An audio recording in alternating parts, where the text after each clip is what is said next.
opening a carton of juice, a bottle of beer, or even a jar. A modern pair of scissors is used for a lot more than just cutting stuff, and to make them strong enough, they're made out of steel. Heated to over 1100 degrees Celsius, the raw steel becomes malleable.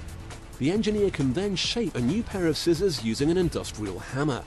1.5 tons of pressure mash the metal into shape.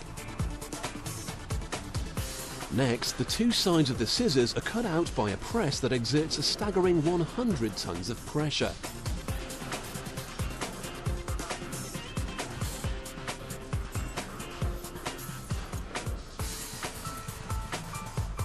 To stick the two sides together, some companies use a rivet, but here they cut a hole for a bolt.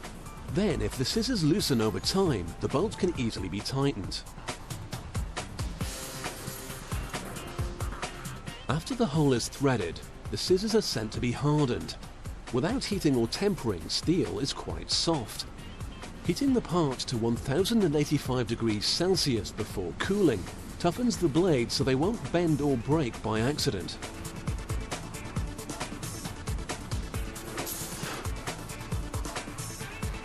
A face is ground into one side of each half. This isn't sharp yet, but it's where the blade will eventually be carved out.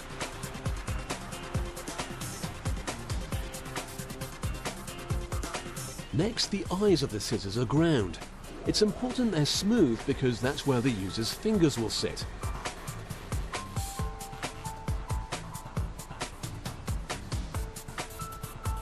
The rest of the blade is ground down to ensure it's smooth and free of sharp burrs or jagged bits of metal. But this is only the first smoothing stage.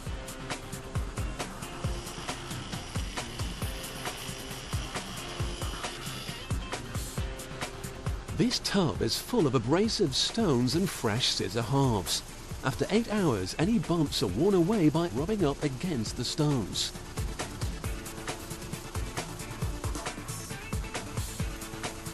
When they're done, a magnetic conveyor is lowered into the vat. This extracts the metal parts while leaving the stones behind.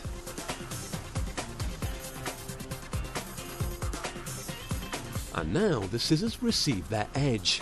An edge that in this case comes with an added bonus. As well as being very sharp, the blade is serrated. This means that when the scissors are being used to cut cloth, the metal teeth of the serration grip it, so it doesn't slip.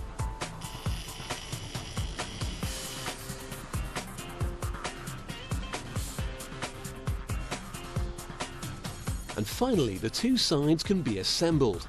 A drop of oil is added which helps lubricate the new scissors. They're then screwed together through the hole that was threaded earlier.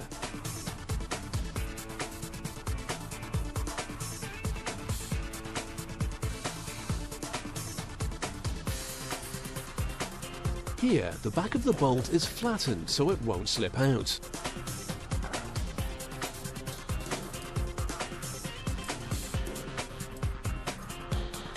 Next, the tips are hammered into shape